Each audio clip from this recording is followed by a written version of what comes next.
하나님께서 오늘 우리에게 주실 말씀은 고린도후서 5장 15절에서 21절, 그리고 이사야서 53장 3절에서 6절까지 말씀입니다. 고린도후서는 한 절씩 교독하신 후에 합독하겠습니다.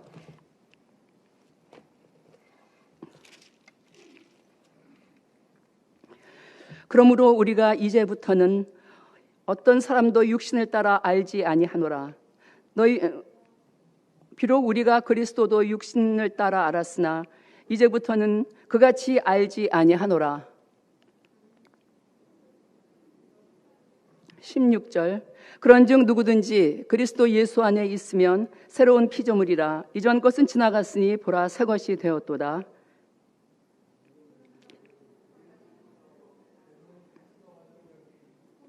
다시 하겠습니다. 15절부터 잘 보이지 않아서 그랬습니다. 15절부터 다시 하겠습니다. 그러므로 우리가 이제부터는 어떤 사람도 육신을 따라 알지 아니하노라. 비록 우리가 그리스도도 육신을 따라 알았으나 이제부터는 그같이 알지 아니하노라.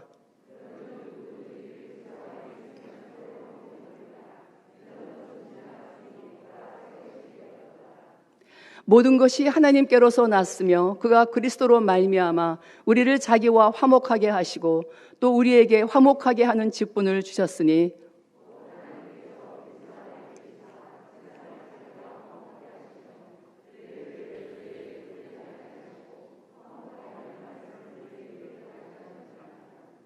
모든 것 그러므로 우리가 그리스도를 대신하여 사신이 되어 하나님이 우리를 통하여 너희를 권면하시는 것 같이 그리스도를 대신하여 간청하노니 너희는 하나님과 화목하라.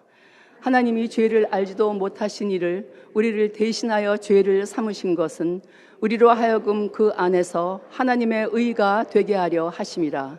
이사야서 53장 3절에서 6절 말씀입니다.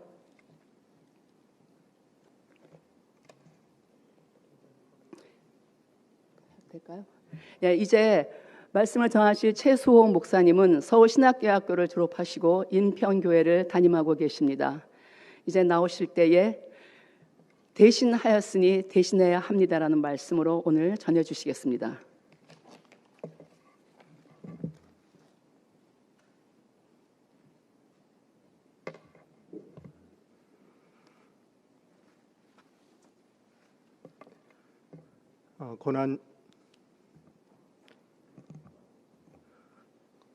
고난주간 우리 저녁 기도회에 여러분들과 함께 할 수 있어서 행복합니다. 멀리들 떨어져 앉아 있지만 우리 함께여서 더 행복합니다. 우리 주변에 계신 분들에게 그렇게 인사를 나누었으면 좋겠습니다. 함께여서 더 행복합니다. 기도하고 말씀을 나누겠습니다.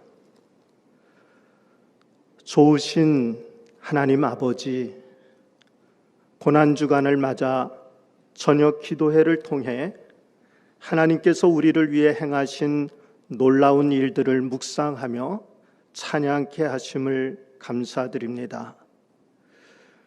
오늘 이 시간에도 우리가 하나님의 말씀을 듣기 원하오며 하나님 앞에 있사오니 성령님 우리에게 말씀하여 주옵소서. 오늘도 우리 각자에게 주실 하나님의 말씀이 있는 줄 믿습니다. 각자에게 들려준 주의 음성 앞에 믿음으로 반응하여 순종하는 저희 모두가 되게 하여 주옵소서. 예수님의 이름으로 기도합니다. 아멘. 오늘 본문 15절 말씀을 보면 두 개의 대신하여가 있습니다.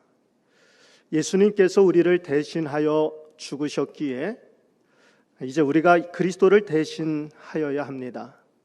그래서 오늘 말씀의 제목을 대신하였기에 대신해야 합니다.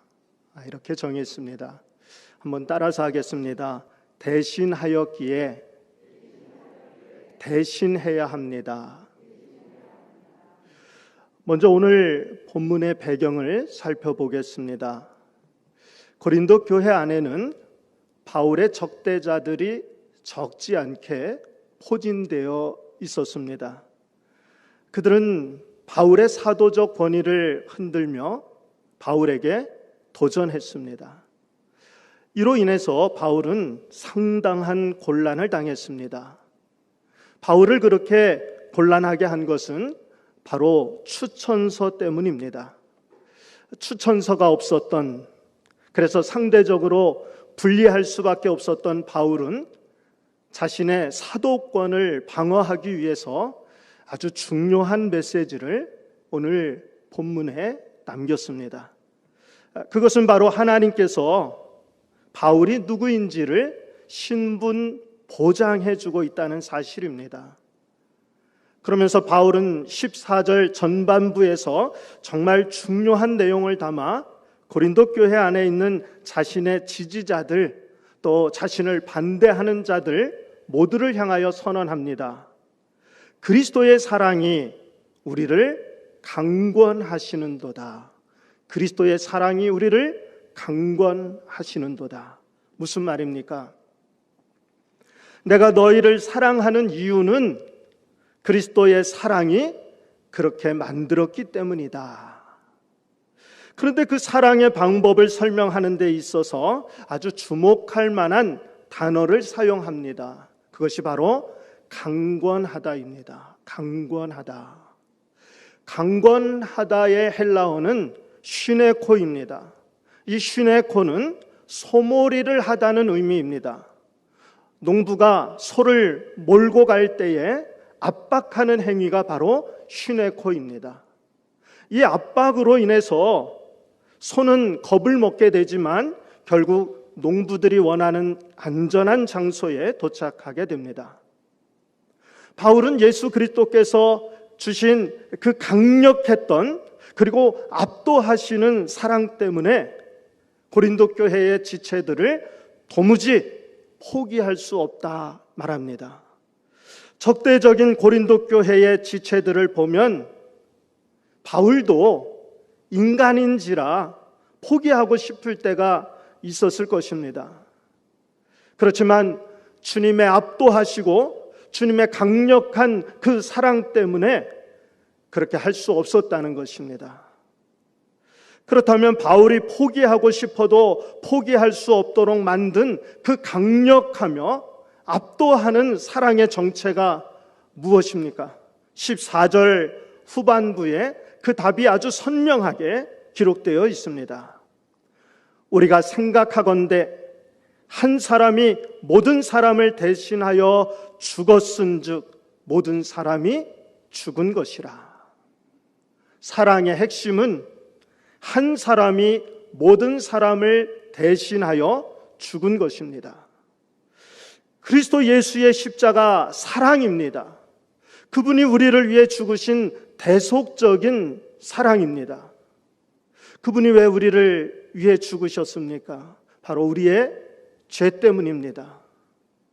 그렇다면 그분을 죽게 하였던 우리의 죄가 무엇입니까? 우리는 죄를 이야기할 때에 윤리적이며 도덕적인 죄를 먼저 생각합니다. 그래서 내가 윤리적으로 도덕적으로 문제가 없다면 나는 죄인이 아니라 생각합니다. 세상의 법을 어긴 것만 죄라 생각하며 내가 법을 어기지 않았기 때문에 나는 죄인이 아니라 생각합니다. 그런데 성경에서 말하는 죄는 윤리적, 도덕적인 죄 이상을 말합니다. 요한복음 16장 9절 말씀을 우리 함께 읽겠습니다. 함께 읽습니다. 죄에 대하여라 함은 그들이 나를 믿지 아니함이요. 예수님을 믿지 않은 것, 그것이 죄입니다. 우리는 윤리적, 도덕적 타락만 죄라 생각하는데 예수님을 믿지 않은 것, 그 자체가 이미 죄입니다. 또한 원어를 살펴보면 죄를 뜻하는 히브리어는 하마르티아입니다. 하마르티아가 무슨 뜻입니까? 표적에서 빗나갔다는 의미입니다. 표적에서 빗나갔다는 말은 우리가 맞추어야 할 표적을 맞추지 못한 것입니다. 때로는 우리가 맞추어야 할 표적 그 앞에 화살이 떨어지기도 하고 때로는 그 표적을 넘어서기도 한 것입니다. 그렇다면 여러분, 우리가 표적을 맞추어야 하는데 우리가 맞추어야 할 표적이 무엇일까요? 표적을 맞추지 못한 것이 죄라 했는데 그러면 우리가 맞추어야 할 표적이 무엇인지 알아야 하지 않겠습니까?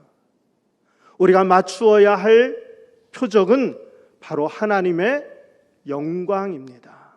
하나님의 영광. 그런데 우리는 우리가 맞추어야 할 하나님의 영광이라는 표적을 맞추며 살기보다는 자기를 위하여 살았습니다. 자기 영광을 위하여 살았습니다. 자기가 주인 되어 살았습니다.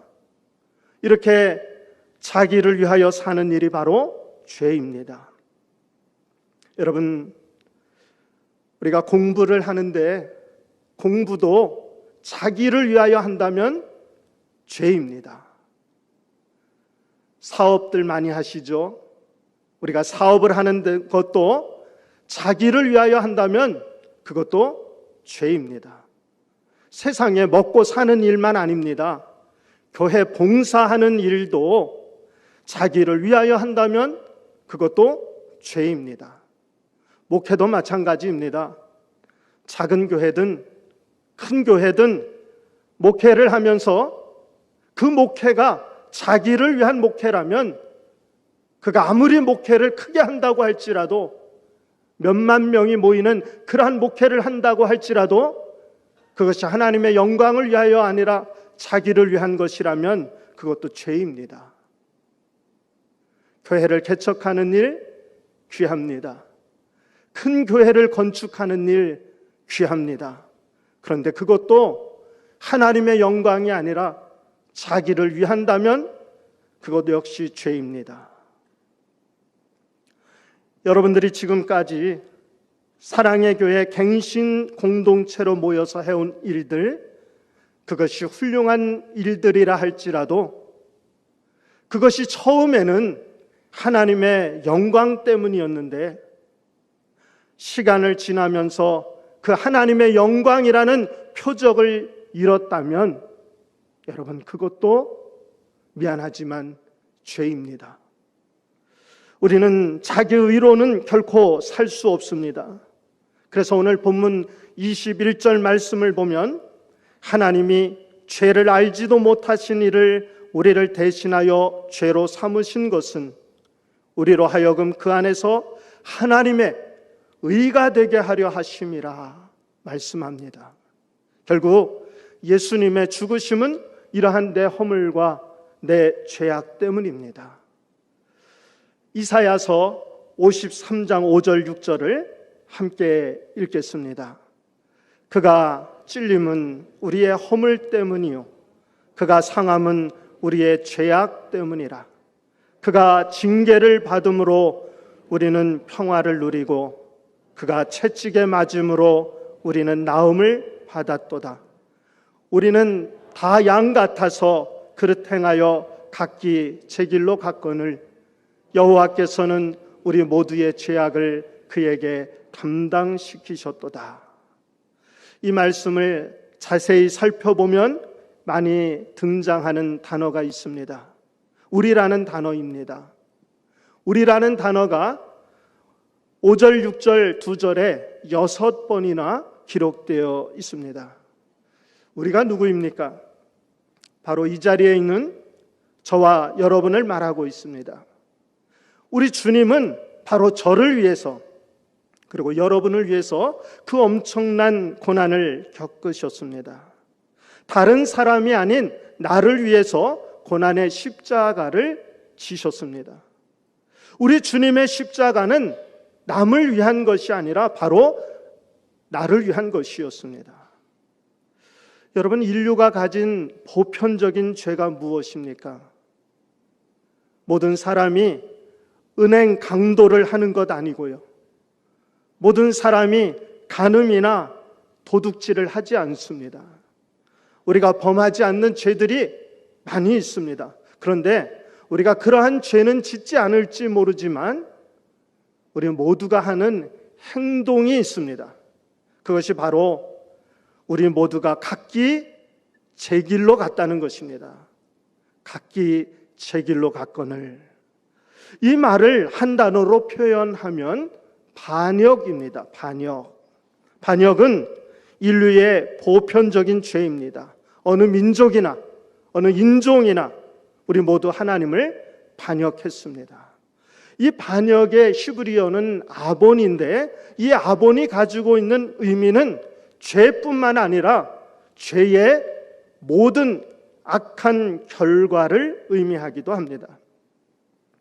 하나님은 십자가에서 예수 그리스도에게 우리의 죄와 반역뿐 아니라 인간의 죄의 모든 악한 결과마저도 담당하게 하셨습니다. 그래서 우리가 십자가를 통해 그 악한 죄의 결과에서 자유하게 되었습니다. 그리고 대신 의의 유익을 누릴 수 있도록 하였습니다. 여러분, 우리가 개인적으로 볼 때에 우리에게 그럴 만한 죄가 없는 것 같아 보일지 모릅니다.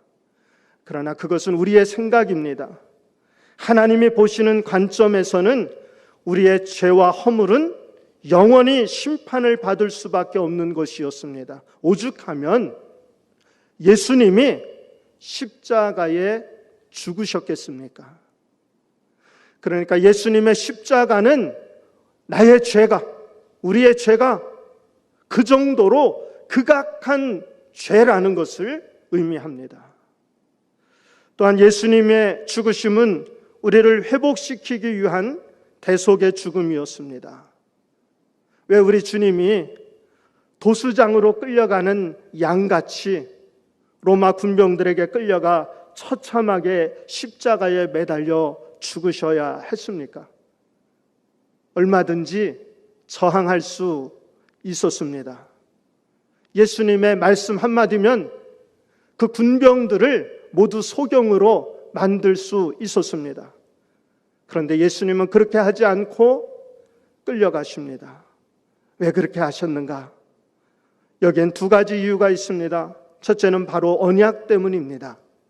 창세기 2장 16절, 17절 말씀을 우리 함께 읽겠습니다. 여호와 하나님이 그 사람에게 명하여 이르시되 동산 각종 나무의 열매는 내가 임의로 먹되 선악을 알게 하는 나무의 열매는 먹지 말라. 내가 먹는 날에는 반드시 죽으리라 하시니라. 하나님은 처음 사람 아담과 언약을 맺었습니다. 선악을 알게 하는 나무의 열매를 먹는 날에는 반드시 죽으리라, 정령 죽으리라 말씀하셨습니다. 그런데 인간에 의해 그 언약이 깨어졌습니다. 그래서 타락한 인간은 영원한 지옥 형벌에 들어가야 했습니다. 인간은 그간의 죄의 형벌로 양이나 소나 비둘기를 잡아 피를 흘리게 함으로 죄를 씻는 의식을 행하였습니다. 그런데 짐승의 피는 그 효력이 일시적이었습니다. 짐승의 속죄로는 인간의 죄 문제를 완전히 해결할 수가 없었습니다. 그래서 하나님은 그 약속을 지키시려고 죄 없으신 예수 그리스도를 인간의 몸을 입혀서 세상에 보내셨습니다. 인간의 죄를 대신 지게 하시고 죽으셨습니다. 그러므로 우리 죄는 그처럼 무섭고 험한 대가를 치러야 할 죄였다는 사실을 기억하여야 합니다. 그래서 우리가 대속이라 이야기합니다. 내가 치러야 할 값을 그분이 대신 갚아 주었습니다. 둘째는 우리를 회복시키기 위함입니다. 이사야서 53장 5절 하반절에 보면 그가 징계를 받음으로 우리는 평화를 누리고 그가 채찍에 맞음으로 우리는 나음을 받았도다 말씀합니다. 주님이 대신 죽으신 이유는 우리의 죄값도 치루었지만 더 나아가서 우리를 회복해 하기 위한 것입니다. 그래서 예수 그리스도를 믿으면 우리는 치유되고 회복되는 것을 믿어야 합니다. 이것을 데릭 프린스는 거룩한 교환이라 말합니다. 고난주간에 이 십자가를 이해하는 열쇠가 있습니다. 이 십자가를 이해하는 열쇠는 바로 거룩한 교환이 십자가에서 이루어졌다는 것입니다. 우리가 저지른 모든 악의 결과가 예수 그리스도에게 전가되었고 예수 그리스도의 순종하신 결과와 그 모든 혜택이 우리에게 주어졌습니다. 우리는 이것에 대해서 어떠한 주장도 할 수 없습니다. 오직 주님이 모든 것을 다 하셨습니다. 우리는 주님이 그렇게 하실 줄도 몰랐습니다. 또 주님이 왜 그렇게 하셨는지도 이해하지 못합니다. 이것은 거저 주시는 하나님의 주권적이며 측량할 수 없는 은혜입니다. 그러면 예수님이 우리를 대신하여 죽으심으로 우리가 어떠한 은혜를 받았는가? 어떠한 은혜가 우리에게 주어졌는가? 거룩한 교환 8가지를 우리 같이 한번 하나씩 읽도록 하겠습니다. 1번부터 차례대로 읽습니다. 예수님이 징계를 받아서 우리는 용서를 받았습니다. 예수님이 상처를 받아서 우리는 나음을 입었습니다. 예수님이 나의 죄를 지고 죄가 되셨기에 나는 주님의 의로움을 입고 의가 되었습니다. 예수님이 나 대신 죽었기에 나는 주님의 생명을 함께 하게 되었습니다. 예수님이 나를 대신해 저주 받았기에 나는 주님의 축복을 받을 수 있게 되었습니다. 주님이 나의 가난을 당하셨기에 나는 주님의 부요에 함께 할 수 있게 되었습니다. 예수님이 수치를 참으신 것은 나에게 주님의 영광을 주시기 위함입니다. 예수님이 나의 거절을 대신 당했기에 나는 하나님의 용납을 받을 수 있게 되었습니다. 여러분, 이것을 우리가 얻게 된 것은 그저 얻어진 것이 아니라, 우연히 얻어진 것이 아니라, 하나님이시기 때문에 그냥 우리에게 주어진 것이 아니라 십자가에서의 거룩한 교환을 통해서 이루어졌습니다. 대가를 치루었습니다. 존경하는 사랑의 교회 갱신 공동체 여러분, 인간의 모든 고통과 아픔 그리고 불행과 비극은 그 원인이 죄에 있음을 깨달아야 합니다. 그 죄, 그 허물이 그토록 무서운 것임을 알아야 합니다. 그런데 죄의 삭스로 고통과 심판을 받아야 할 우리를 우리 주님이 대신 값을 치르셨습니다. 그래서 우리는 치유되고 회복되었습니다. 그것은 우리의 공로가 아닙니다. 우리 주님이 그 값을 대신 치른 결과임을 알아야 합니다. 그러기에 우리는 한순간도 그 대속의 은혜를 잊어서는 안 됩니다. 우리가 진정으로 이러한 진리를 믿는다면 우리는 하나님께 감사하는 것 외에 우리도 그 빚을 갚아야 합니다. 고린도 후서 5장 15절 말씀을 같이 읽겠습니다. 그가 모든 사람을 대신하여 죽으심은 살아있는 자들로 하여금 다시는 그들 자신을 위하여 살지 않고 오직 그들을 대신하여 죽었다가 다시 살아나신 이를 위하여 살게 하려 함이라. 자신을 위하여 살지 않고 다시 살아나신 이를 위하여 살게 하려 함이라. 대신하였기에 대신하여야 합니다. 그렇다면 여러분, 오늘 그 은혜를 받은 우리가 대신하여야 할 일이 무엇입니까? 이제는 선한 일을 열심히 하며 살아야 합니다. 디도서 2장 14절 말씀을 같이 읽겠습니다. 디도서 2장 14절, 그가 우리를 대신하여 자신을 주심은 모든 불법에서 우리를 속량하시고 우리를 깨끗하게 하사 선한 일을 열심히 하는 자기 백성이 되게 하려 하심이라.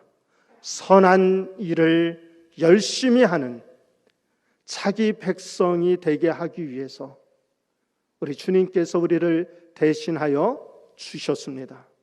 또 우리는 예수와 함께 살아야 합니다. 데살로니가전서 5장 10절을 같이 읽습니다.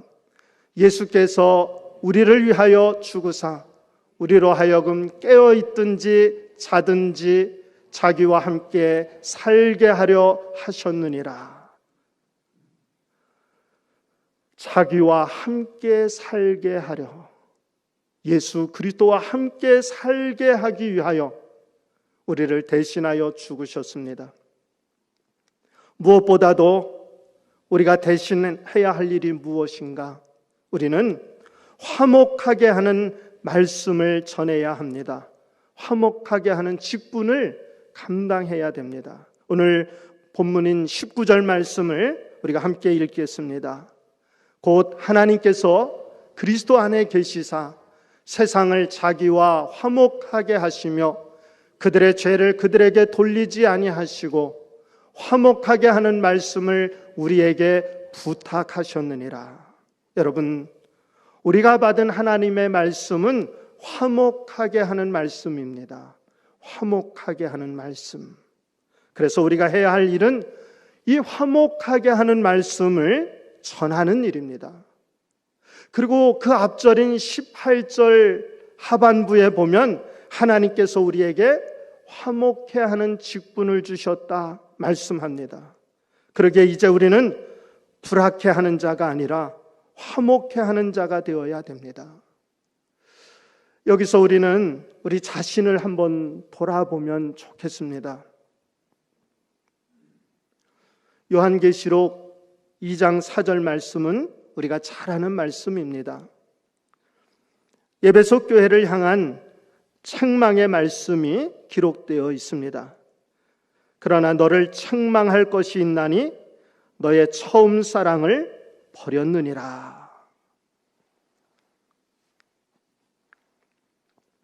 에베소 교회는 진리를 지키기 위해서 그 당시 거짓된 교리와 싸웠습니다. 처음에는 사랑의 마음으로 그들을 권면했습니다. 그런데 싸우다 보니까 어느새 그들 안에 있었던 사랑은 사라지게 되고 진리 싸움만 남게 되었습니다. 그래서 우리 주님이 처음 사랑을 버렸다 책망합니다.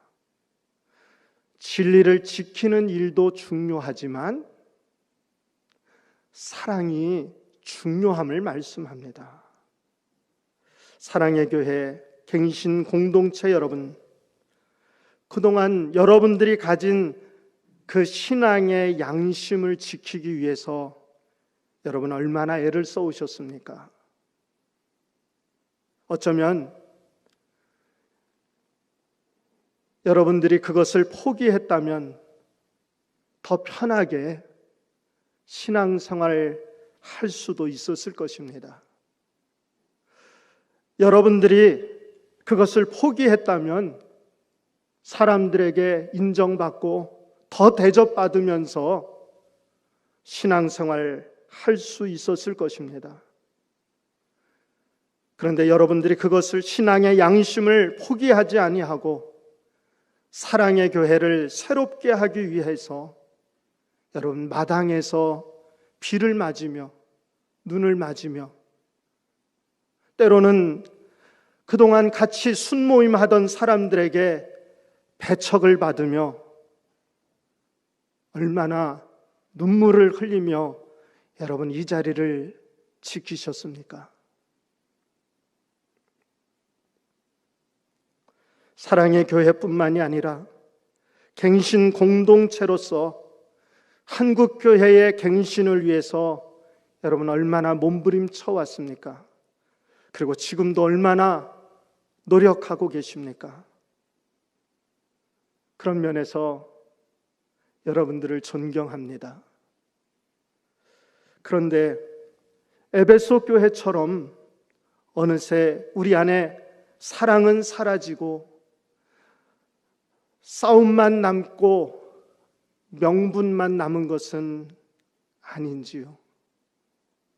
갱신한다고 남아있는데 어느새 그렇지 못한 그 우리의 상대를 보면서 그 상대를 정죄하고 그 상대를 판단하고 있지는 않습니까? 진리 싸움을 하다가 갱신을 하다가 하겠다고 싸워왔는데 여러분, 그것이 결국은 자기를 위하여 자기의 의가 되지는 않았습니까? 그렇다면 그것은 우리가 맞추어야 할 표적을 맞추지 못하고 있는 것입니다. 우리는 이제 예수님을 대신해야 합니다. 화목하게 하는 일을 해야 됩니다. 성경에 예물을 드리려 성전에 왔다가 형제에게 원망 들을 만한 일이 생각나면 먼저 가서 그 형제와 화목하고 와서 예물을 드리라고 말씀합니다. 한국교회의 갱신을 위해서 애를 쓰고 계신 여러분, 먼저 예수님을 대신하여 화목해 하는 직분을 여러분들이 감당할 수 있기를 축원합니다. 그럴 때 갱신 공동체가 하나님 앞에 귀하게 쓰임받게 될 것입니다. 지난 2월 13일 주일 오후 이곳에서 있었던 김동일 목사님의 세미나를 제가 유튜브를 통해서 보았습니다. 그날 세미나를 시작하면서 김동일 목사님께서 특별한 경험을 한 것에 대해서 소개하면서 이러한 말씀을 하셨습니다. 하나님, 한때는 이곳에서 말하면 한국 교회가 들었습니다. 하나님, 다시 한번 이곳에서 말하면 한국 교회가 듣게 해 주세요. 그날 그 목사님도 감격스러웠겠지만 저도 그 목사님의 그 기도와 같은 그 고백을 들으면서 가슴이 찡했습니다. 그리고 여러분들이 한국교회를 갱신하고자 하는 비전을 가지고 있는데 정말 다시 한번 여러분들이 이 자리에서 하는 말이 한국교회가 다시 들을 수 있게 된다면 얼마나 귀할까? 그것이 큰 교회가 아닐지라도 정말 소그룹으로 모인 우리의 모습을 통해서 우리의 자리에서 그것을 한국교회가 들을 수 있다면 여러분 얼마나 귀한 일입니까? 저는 여러분들이 사랑의 교회 갱신 공동체가 그 역할을 잘 감당할 수 있으리라 믿습니다. 김동일 목사님의 기도처럼 다시 한번 이곳에서 한국교회가 듣는 일들이 있기를 소원합니다. 그 일을 하는 데 있어서 우리는 먼저 화목해야 됩니다. 용서해야 됩니다. 용납해야 됩니다. 이것이 없다면 그것은 하나님의 영광을 위한 일이 아니라 자기를 위한 일이 됩니다. 스웨덴의 국민 작가 쉘마 라겔레프는 최초의 여성 노벨 문학상 수상자입니다. 이 쉘마 라겔레프의 진홍 가슴새 이야기는 예수님에 대한 이야기로 가장 오랫동안 사랑받아온 동화입니다. 그 내용을 요약하면 이런 내용입니다. 아주 오랜 옛날 하나님께서 이 세상을 창조하셨을 때의 이야기입니다. 하나님은 빛과 어둠, 나무와 풀포기, 하늘과 땅에 뛰어놀 새와 짐승들을 만드셨습니다. 하나님은 날이 저물 즈음에 잿빛 깃털의 작은 새 한 마리를 만드셨습니다. 내 이름은 진홍 가슴새란다.